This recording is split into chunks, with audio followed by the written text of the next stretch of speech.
ایک غریب آدمی بدو رات کے وقت وہ کہیں بیچارہ صبح سے چلا تھا، مدینے پہنچتے اسے رات ہو گئی.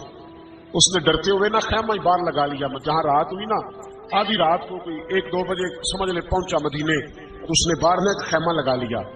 بیوی اس کی امید سے تھی، بچے کی ولادت کا وقت قریب آ گیا، بیمار ہو گئی. اس نے خیمہ لگایا، بیوی اندر ہے. حضرت عمر فاروق گشت پہ تھے رات کو، ساتھ ایک غلام تھا.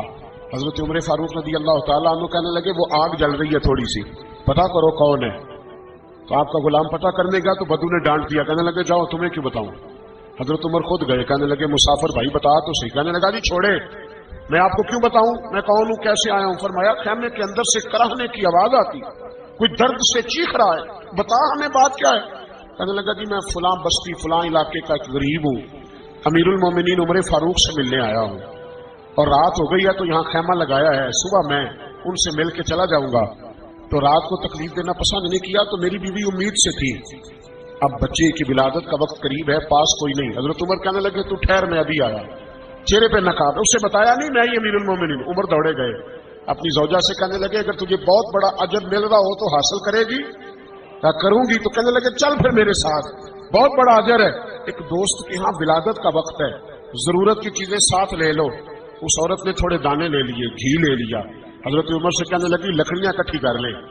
امیر المومنین کونسلر کی بات نہیں بتا رہا آپ کو، میں آپ کو ایم پی اے کی بات نہیں بتا رہا، ایم ایل اے کی بات نہیں بتا رہا، جو 10 گاؤں کو ملا کے چیئرمین بنا اس کی بات نہیں بتا رہا.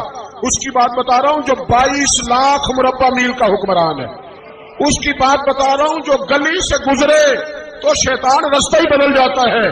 اس کی بات بتا رہا ہوں جس کے بارے میں میرے مصطفیٰ کریم صلی اللہ تعالی علیہ وآلہ وسلم نے فرمایا میرا عمر تو وہ ہے کہ 950 سال حضرت جبریل بھی اس کی شان بیان کریں تو عظمت ختم نہیں ہوتی. اتنا بڑا شخص. حضرت عمر نے لکڑیاں اکٹھی کی، اینٹوں کا روڑے لے کے چولہا بنایا، پہنچ گئے. آپ کی زوجہ کہنے لگی یہ تھوڑے دانے ڈالنے، گھی ڈالنے اور ایک لکڑی لے کے اس کو ہلائیں، تیار کریں. خود زوجہ اندر چلی گئی. حضرت عمر باہر پکانے لگے. وہ بدو کہتا ہے میں اس طرح کا ان کے ساتھ بہیو کرنے لگا جیسے کو کسی چوکی دار کے ساتھ نہیں کرتا. میں نے سمجھا جی عمر نے چوکی دار رکھے آنے جانے والے مہمانوں کا.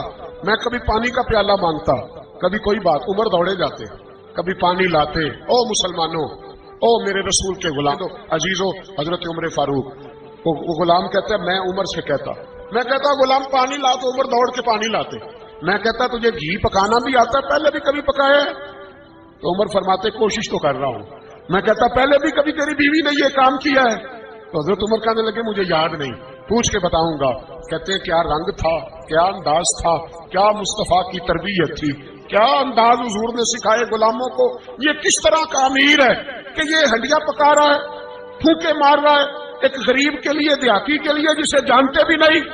اندر اس شخص کی بیوی کے ہاں بیٹا پیدا ہوا تو حضرت عمر کی بیوی اندر سے بول کے کہنے لگی امیر المومنین مبارک ہو، آپ کے دوست کے ہاں بیٹا پیدا ہوا ہے. جب کہا نا امیر المومنین مبارک ہو تو وہ شخص کہتا ہے میرے ہاتھ کانپنے لگے اور میں اس طرح دوڑا کہ میری پگڑی گر گئی.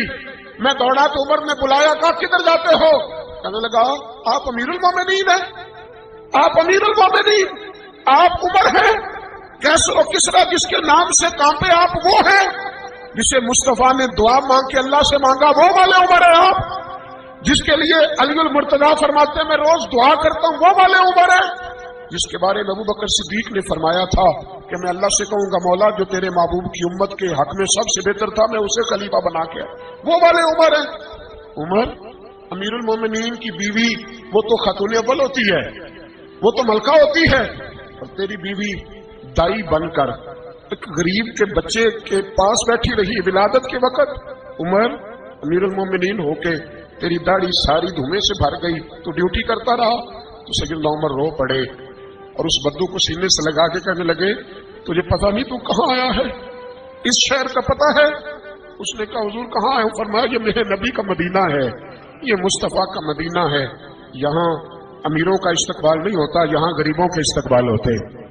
یہاں حضور نے اس اسٹیٹ پہ میرے رسول پاک نے وہ والا رنگ دیا ہے کہ اب غریب سر اٹھا کے جینے لگے ہیں، اب مزدوروں کو عزتیں ملنے لگی ہیں، اب یتیموں نے سر اٹھا لیا ہے کہ ہمارا کوئی سننے والا آ گیا ہے.